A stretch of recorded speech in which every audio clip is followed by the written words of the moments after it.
It's Nolan. Now, before we get started, make sure y'all hitting that like button. Make sure y'all sharing it on your respective platforms. Let somebody know what we're doing today. Now, let's get into the show.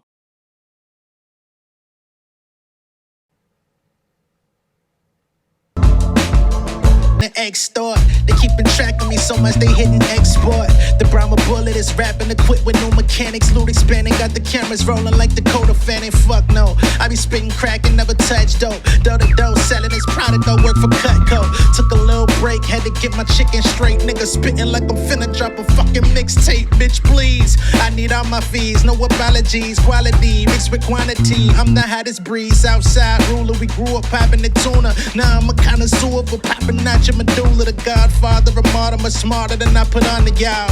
I've been rapping since niggas was using calling cards. Every wish is my command, listing my demands. Need them by the day, I get your ass beat with pots and pans. Working like an immigrant, funky like the chicken plant. About to do this tiny dance, I'm dodging all the single fans. People on the gram still talking, I don't give a damn. Dusty niggas stay in your circle, I call them ceiling fans. What's going on, beautiful people? It's the kid J Nolan here. Welcome back to another episode of Inside the Industry, your number one source for music, entertainment, commentary, and breakdowns. Hope y'all doing well on this evening. In this particular video, we're going to be getting into a conversation about Doja Cat. Now, this conversation was originated on Rap Life Review, which is Apple Music, with Ebro and Nadeska. I forget the third host on that show, the DJ guy. But basically, they were talking about Doja Cat basically gearing up in 2025 to release her new album. She's been playing snippets and stuff like that on social media for a minute. She's given the album title, which is, I believe is like VA or something like that.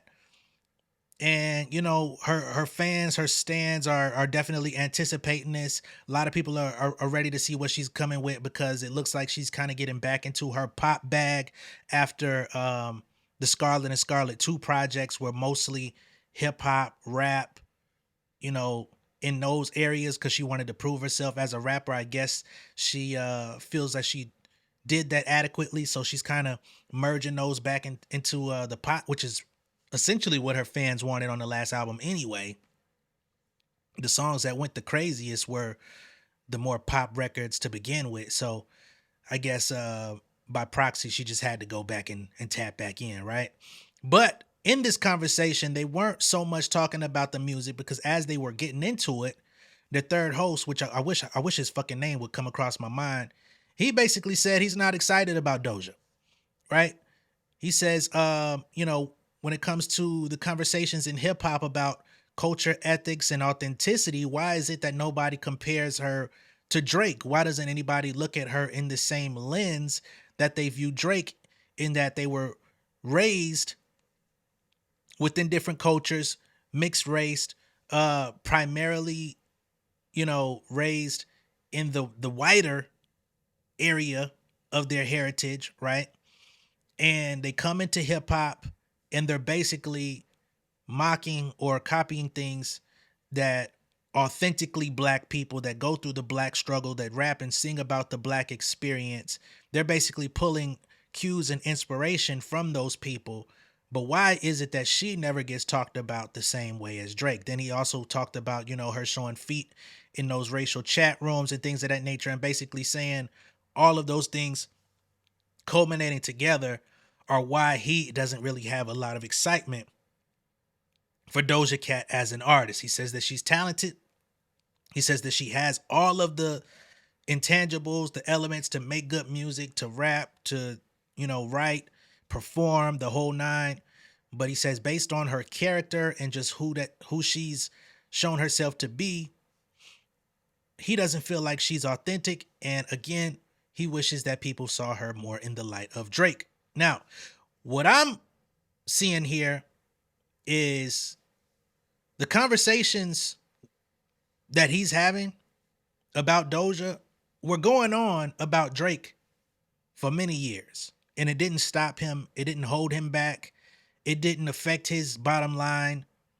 As a matter of fact, it almost worked in his favor when he worked with these, you know, more authentically black, culturally connected people, because he was bringing his pop bag, his pop audience, his palatability to the mainstream taste and basically aligning himself with these street artists and giving them the opportunity to have a taste of that, even if it meant I'm jumping on your shit because I want to, whether you want it or not. Your label ain't gonna deny this shit because you can't afford to pay for me anyway if you asked. So you better take it, right? There's different instances of him jumping on people's songs without necessarily their consent, but it ended up piping them up. Pause. I'm from Atlanta.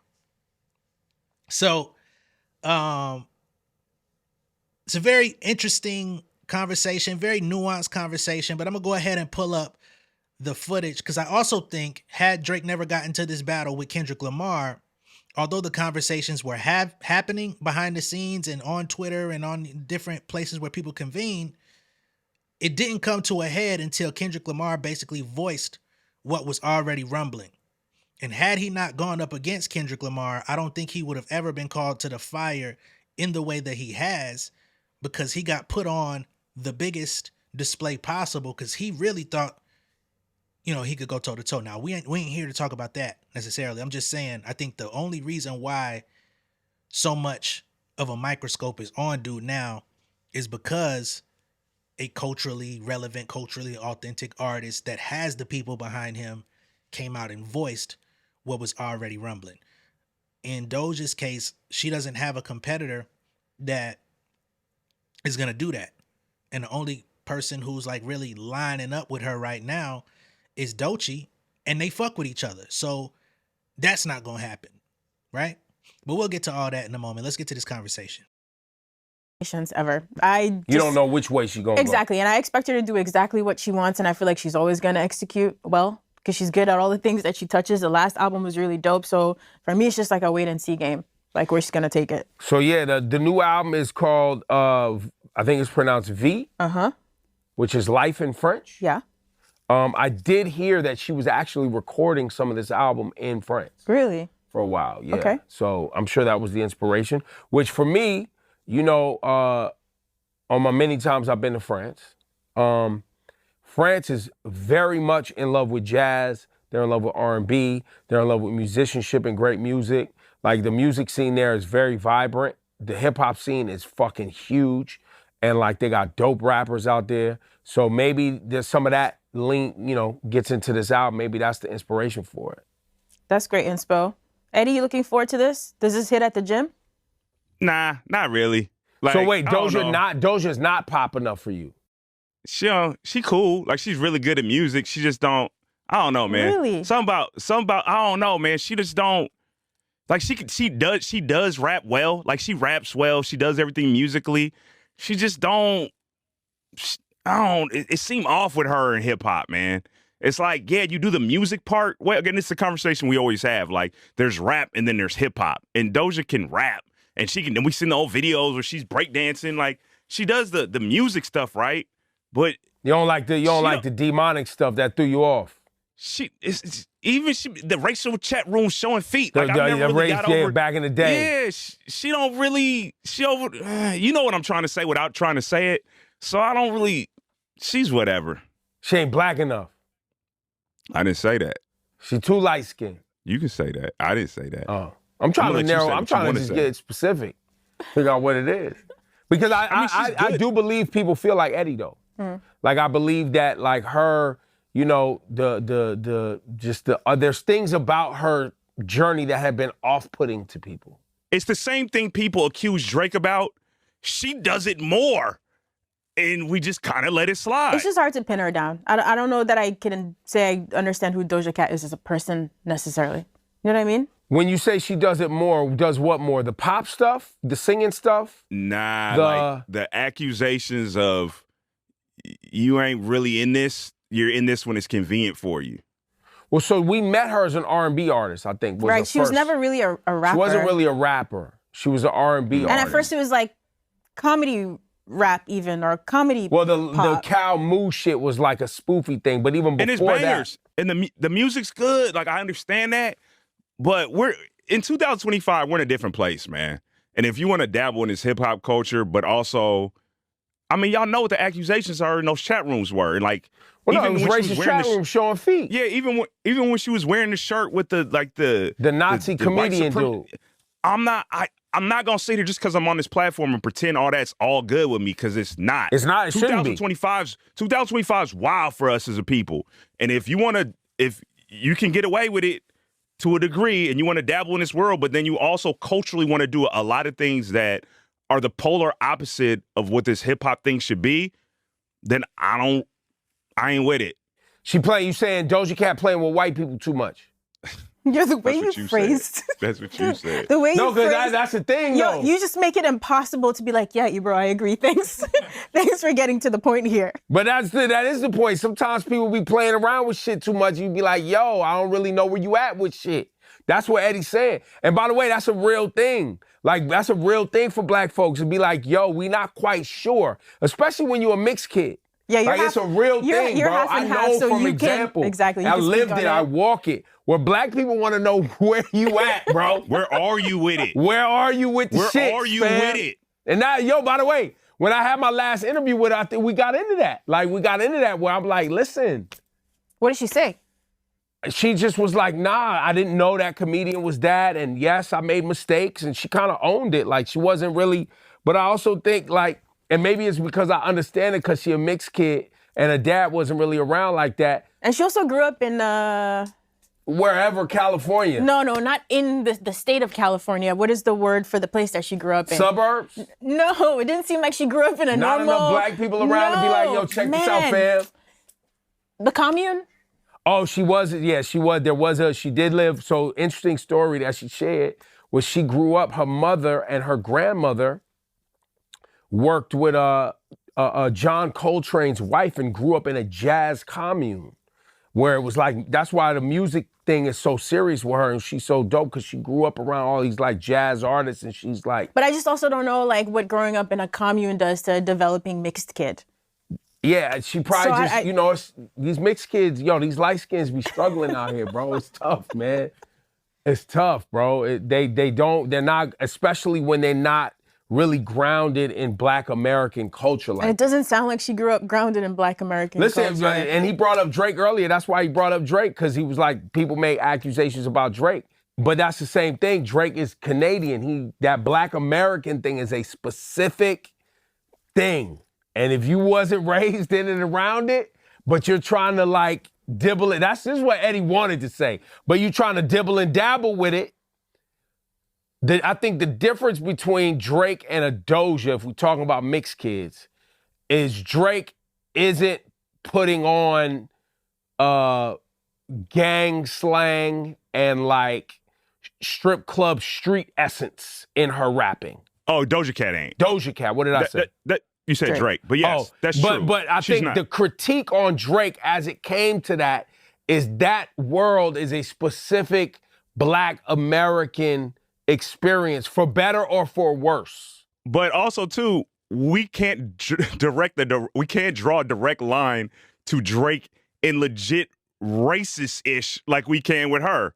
So it's like, no, yeah, but that's what I'm saying. That's gotta cut in here, and I know somebody gonna be like, "This nigga couldn't wait to shit on Drake." I know y'all, the ones that's out there to say that. But didn't he have Hell's Angels in the motherfucking Family Matters video? Didn't that just happen last year? Weren't we just talking about that not too long ago? Like, you got this is your big nuclear bomb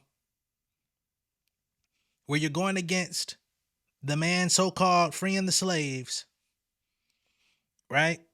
Which that bar is from that very song. You're doing all this shit. You're taunting Pharrell with his jewelry. You're chopping up a fake-ass Good Kid, Mad City van. You're doing all of this stuff to be antagonizing to the situation. You're calling him a woman beater in the song. You're showing up at New Ho King, the same place you got robbed at, to show him that you're good in the area. And then your big reveal in the end is some fake ass picture of some little girl and you hanging out with a Hell's Angel nigga. So yeah, let's not say that he doesn't add any gang shit to what he got going on, or racial shit going on, because that's as racial as you can get. The motherfuckers don't fuck with black folks neither. That's it's damn near like some neo-Nazi shit, you know what I'm saying? But just on a more rugged side of things, I guess you could say more dingy.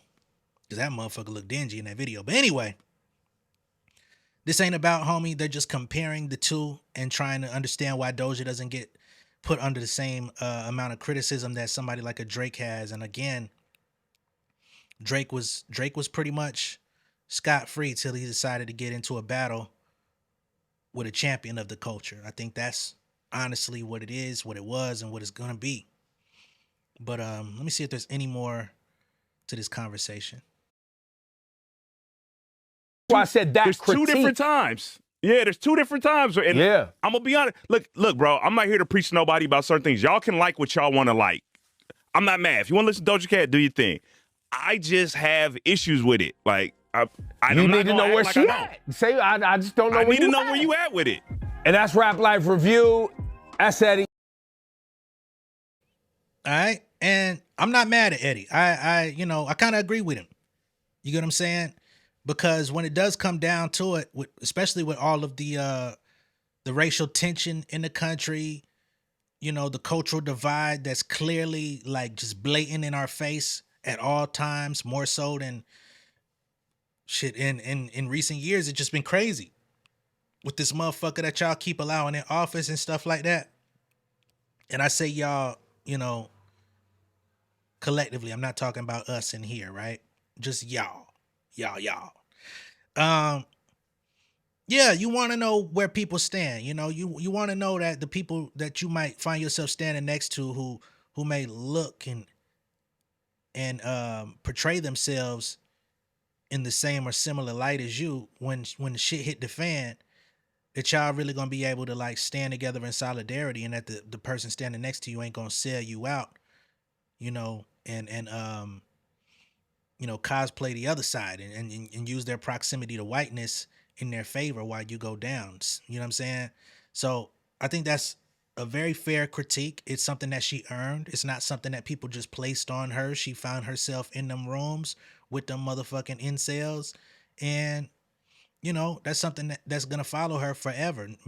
There's some people out there that will overlook it. Some people that will let it go, say she made a mistake and say she moved on, or however you want to perceive her. It's fair game. We perceive everybody in certain ways, and it's always going to be a mixed jury on everybody. So that's just what it is, And we're also going to pull up her response, because this conversation did actually get on Doja's radar. So now that all these things have been said about Doja, this is her response to what's been released out there via Twitter. She says, "I'm honestly very inauthentic because everything I do is based off of what I've learned off of TV." So she admits that, she's influenced by TV. She learned culture through the TV. She learned hip hop, rap, and all of these different things from the TV. She wasn't necessarily ingratiated into any of these settings where others may have picked up on it just innately, right? She says, "So the whole authenticity argument can be settled at that. I love making noises with my mouth, and if it has to become political, then I'm out. I spit hot fire." Okay? Which, very on brand, I must say, because for her, it's all about being creative, and it seems that she doesn't want to have any personal accountability to how she makes people feel outside of the music, right? She says, "I like to make the people feel good. Thanks for loving my music." Once again, on brand. Someone here says, "You're not inauthentic for taking inspiration from things you are surrounded by. Please never say that again." Of course, that's a fan. She says, "But maybe it's not so bad being inauthentic. Maybe it's one of the best things I could be, if it's helped me make all this music that makes me feel at peace." Someone else comes and says, "You are authentic. Trust me." She says, "Cool, that too then. How about I'm both? Inauthentic and authentic at the very same time," she says. Someone here says, "Doja, are you a rapper or a singer?" She says, "I rip and I rhyme and I spit hot fire." Still sticking to the story, she raps. She then follows up and says, "Doechii is my inspiration. Doechii is here to stay. This is her final tweet. The one up top is a pinned tweet from 2024. So in the midst of all of the drama, she says, yo, Doechii is my inspiration. All right. So this is going to be a very interesting thing because there's a couple folks that have said that they feel like she copies Doechii or she rips off from her. I don't necessarily feel that she's doing that, but I do think she's definitely inspired by a peer who they come from similar backgrounds in terms of their creative inspiration, their creative influence, their more campy theater kid type of mentality to music. Of course, we know that Doechii has very, very deep roots out there in Florida and, you know, a whole other culture that she places into her music, and it navigates her through how she creates. But they still have that through line of creative inspiration and probably very similar, you know, moments in life that drew them to want to be musicians and artists and perform on stage and stuff like that. So that's where I believe they connect, because in those areas, they share similarities. And let's remember that Doja Cat predates Doechii in terms of, you know, being out here on a mainstream level and pushing creativity to the world and stuff like that. And she blew up off of going viral off of just doing a creative parody type of thing on a whim, and boom, the world catches on to who she is. So it's not like this was some pre-planned industry plant bullshit. She was already signed and wasn't going nowhere and just did some shit out of, you know, whatever. So again, any criticisms that people have about Doja, I think is par for the course. I think that everybody is entitled to feel how they want to feel about her. I'm not going to be the person that's arguing for her. She wouldn't do it for me. But on the same token, I think she should also learn from her past mistakes, learn from, you know, things that she's done, said, or been a part of. And, you know, them fucking, them incel ass white boys definitely not gonna hold you down either in the end. So you might want to distance yourself from that shit too. But that's where we at with it. Also keep in mind that Doja Cat took Doechii out on tour just about 2 years ago. This is before Alligator Bites Never Healed. This is before all of her newfound fame, success, and accolades. They were already locked in. They already have footage of them backstage waxing poetic about how they love each other. So hopefully people don't try to like pin them against each other. I see that some of Doja's stans really don't like that she gave her that credit. I don't understand why. I've seen some of the Nicki Minaj stans out there that say y'all are both her sons, as in Nicki, you know, which it's pretty apparent both of them pulled inspiration from her too. I don't see why they wouldn't have, especially when she was the female rap genre for nearly a decade by herself. Yeah, I would think that they would be influenced by her. But anyway, let me know what y'all think of all of this down below in the comments. Be sure to like and share this video. If this is your first time seeing me on YouTube, go ahead and subscribe to the channel, become an insider, and I will catch y'all on the next one. All right, much love and respect. I'll see y'all in a minute. Peace. King of my city in cul-de-sac. Coming out swinging like soldier rag. Leading my people like quarterback. Boy, I study this shit, I'm an almanac. Had to get up and grind. Knowledge is booming, I'm here to apply. Came with the chip and the dip, it just single the mile. We finna do more than survive. I need my check. Spinning the block for the Gouda. We hitting the jeweler to flood out the net. We don't do beef for computers, I'm straight out the sewer. We come when you rest. Niggas be looking perplexed, so keeping my foot on their neck. No map, I trust my gut for the quest. With drama, I'm fully abreast. I was ready for years and they doubted me. All of a sudden they tell me they proud of me. I been dropping these haters like calories. Cross I'm out, I came back with some batteries. Stand for my honor, but too raw, no corner. Packing the stick with a drummer. Wanna catch my bad, won't fumble. I done came too far to be humble.